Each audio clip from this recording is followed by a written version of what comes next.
Hi guys! For today's video, ako'y magluluto ng mga pagkain para kay Habi dahil kami ay magbabakasyon, magpamilya, tapos si Dad 2 weeks lang dun sa Pilipinas. So, dapat meron siyang mga foods na ready na after work, hindi na siya magluluto. Kaya today is the busiest day dahil ako'y magluluto ng mga pagkain para kay Daddy.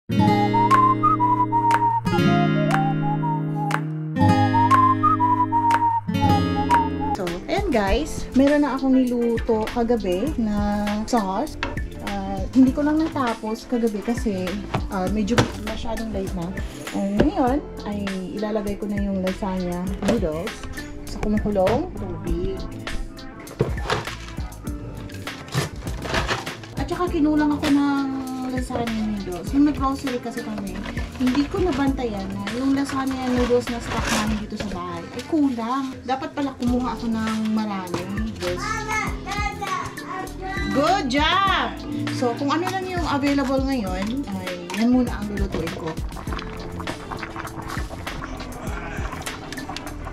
So, ito yung ricotta cheese na ginawa ko kagabi. So, ito yung ilalagay natin mamaya sa lasagna. Ganito kasi yun guys, every bakasyon, ito yung ginagawa ko. Prepare ko yung mga pagkain niya from breakfast and dinner.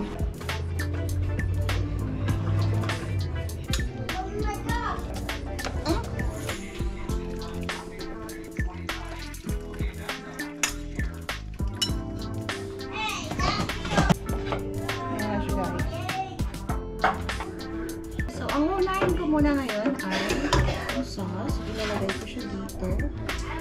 Malinis na to guys ha. Baka isipin nyo, ay nako, bakit ang dumi-dumi ng pinaglalagyan ng lasagna? Hindi po, ano lang talaga to, parang stain lang ng mantika. Kasi niluluto ko kasi to minsan dun sa grill. Pinaglulutuan ko ng mga kung ano-ano, like asparagus, ganyan. So, dun ko siya niluluto. Medyo may mga itim-itim. So, ayan, ilalagay ko na naman ito.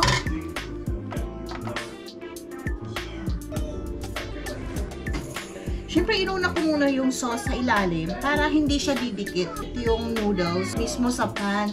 So, medyo mahaba kasi siya dito. So, kailangan ko siyang gupitin. Ayan, lalagyan ko na naman siya ng sauce. Ito guys ay ricotta cheese. So, ito ay mozzarella cheese.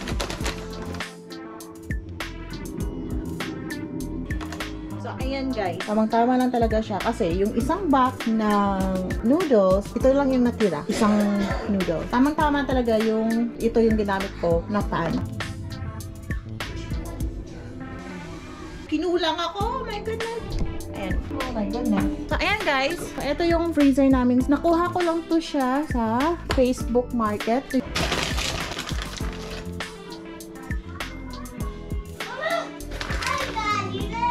So, lalagyan natin na parmesan cheese. Lalagyan natin na.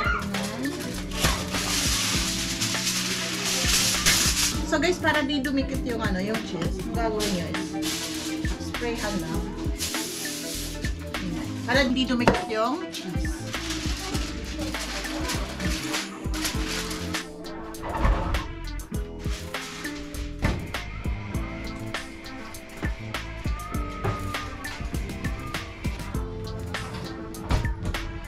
So, magsiset ako ng timer ng 45 minutes. So, ayan guys, naset ko na yung timer. 45 minutes bago siya maluto.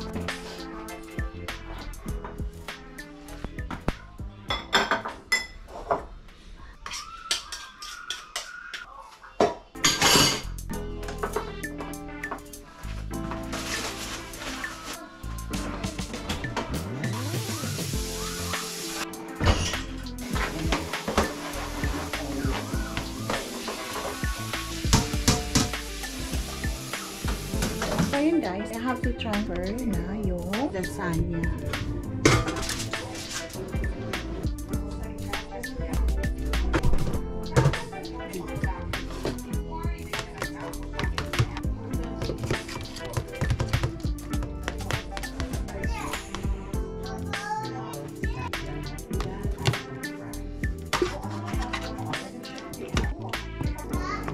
Ilalagay ko to siya sa freezer mamaya.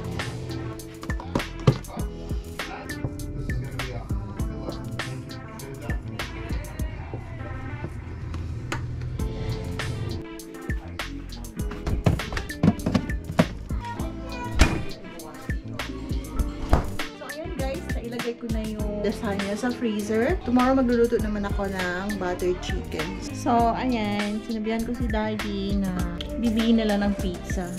Go get Daddy. Tara! Hi, Daddy. Did you brought pizza? Brought home rice for Calvin. Our dinner for tonight is pizza. Yay!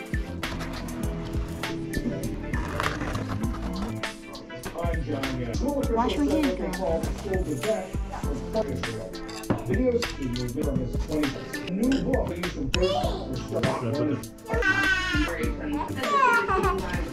What's your leg, Ed?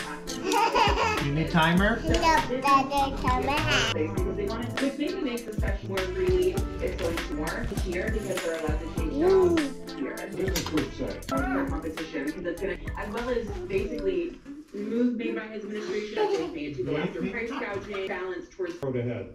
so when the FTC voted